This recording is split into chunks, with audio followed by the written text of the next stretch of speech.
Hello दोस्तों, SSC uncle channel पे आपका स्वागत है। तो आइए दोस्तों, वीडियो को शुरू करते हैं। चावल के मूल्य में 60% की वृद्धि हो गई तो चावल की खपत में कितने प्रतिशत कमी की जाए ताकि उस पर खर्च ना बढ़े।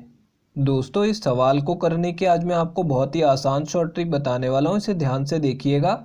देखिए दोस्तों, सवाल में क्या बोला जा रहा है कि चावल के मूल्य में 60% की वृद्धि हो गई है। ठीक है, तो ऐसे सवाल में आपको क्या करना है, यहाँ पे 60% की सबसे पहले फ्रैक्शन वैल्यू लिख लेनी है। ठीक है, तो इसकी फ्रैक्शन वैल्यू कितनी होती है, 3/5। ठीक है, अगर आपको 60% की वैल्यू नहीं याद है, ठीक है, तो आप इसको निकाल भी सकते हैं। 60% को मैं यहाँ पे 60 और बटे में 100 लिख सकता हूँ। ठीक है, प्रतिशत की जगह मैंने नीचे 100 लिख दिया। अब आप इसे 20 से काट लेंगे तो 3/5 आ जाएगा। ठीक है, यहाँ तक आपको कर लेना है। अब देखिए दोस्तों, आपको अगली चीज़ क्या ध्यान देनी है, यहाँ पे वृद्धि हो रही है कमी हो रही है। ठीक है, अगर वृद्धि हो रही है तो यहाँ पे प्लस लगा लेना है और अगर कमी हो रही है तो माइनस लगा देना है। ठीक है, तो ये हमारा पहला फ्रैक्शन हमने लिख लिया है। अब दूसरा फ्रैक्शन हम कैसे लिखेंगे, यहाँ पे हमने प्लस लगाया है। ठीक है, क्योंकि वृद्धि हो रही थी, तो अगले वाले में दोस्तों आपको ध्यान रखना है माइनस ही आएगा। ठीक है, और अगला फ्रैक्शन कैसे निकलेगा, ये जो ऊपर वाली वैल्यू है अगले फ्रैक्शन की वैल्यू भी सेम होगी। ठीक है, ऊपर वाली वैल्यू बिल्कुल सेम रखनी है और जो नीचे वाली वैल्यू है वो कैसे आएगी, इन दोनों को जमा कर देना है क्योंकि यहाँ पे प्लस का साइन है।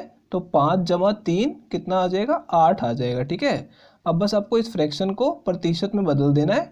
तो देखिए यहाँ पे इसे प्रतिशत में बदलने के लिए मैं यहाँ पे 100 से गुणा कर रहा हूँ। अगर आपको डायरेक्टली याद है तो आप डायरेक्ट भी लिख सकते हैं। ठीक है, तो यहाँ पे देखिए इन दोनों को मैं 4 से काट दूंगा तो ऊपर 25 आ जाएगा और नीचे 2 आ जाएगा। ठीक है, तो ये कितना हो जाएगा, 25 या 75 और भाग में 2। ठीक है, तो जब इसे 2 से भाग करेंगे तो कितना आ जाएगा, 37 सही 1/2% की हमें कमी करनी होगी उसकी खपत में। तो ये हमारा आंसर होगा। ये चौथा ऑप्शन करेक्ट है दोस्तों। तो आइए दोस्तों, अब अगले सवाल की तरफ चलते हैं।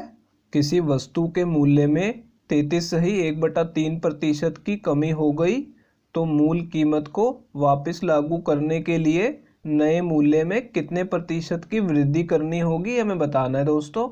तो देखिए दोस्तों, इस सवाल में हमें क्या बोला गया है कि किसी वस्तु की कीमत में 33 सहित 1/3% की कमी हो गई है। ठीक है, तो पहले हम इसकी क्या करेंगे, फ्रैक्शन वैल्यू लिख लेंगे। तो इसको फ्रैक्शन में हम कैसे लिखेंगे, 1/3। ठीक है, यहाँ तक हमने कर लिया।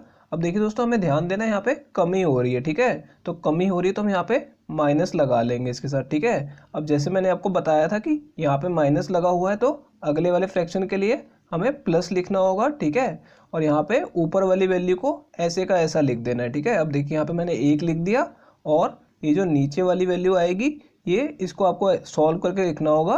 3 में से 1 को घटा देंगे। ठीक है, यहाँ पे देखिए 3 - 1 तो यहाँ पे कितना आ जाएगा, 2 आ जाएगा। ठीक है, अब ये जो फ्रैक्शन आया है जब आप इसे प्रतिशत में बदलेंगे तो कितना आ जाएगा, इसे 100 से गुणा करेंगे तो कितना आ जाएगा, ये 50% आ जाएगा। ठीक है, यानी इस सवाल का हमारा आंसर होगा 50%। ये चौथा ऑप्शन करेक्ट है दोस्तों, अगर ये वीडियो आपको पसंद आई हो तो इसे लाइक कर दीजिए। और दोस्तों, अगर आप लोग चैनल पे नए हैं तो चैनल को सब्सक्राइब जरूर कर लीजिएगा। और दोस्तों, नोटिफिकेशन बेल को दबाना बिल्कुल मत भूलिएगा। तो दोस्तों, इस वीडियो को यहीं ख़त्म करेंगे। आपसे मिलते हैं अब अगली वीडियो में।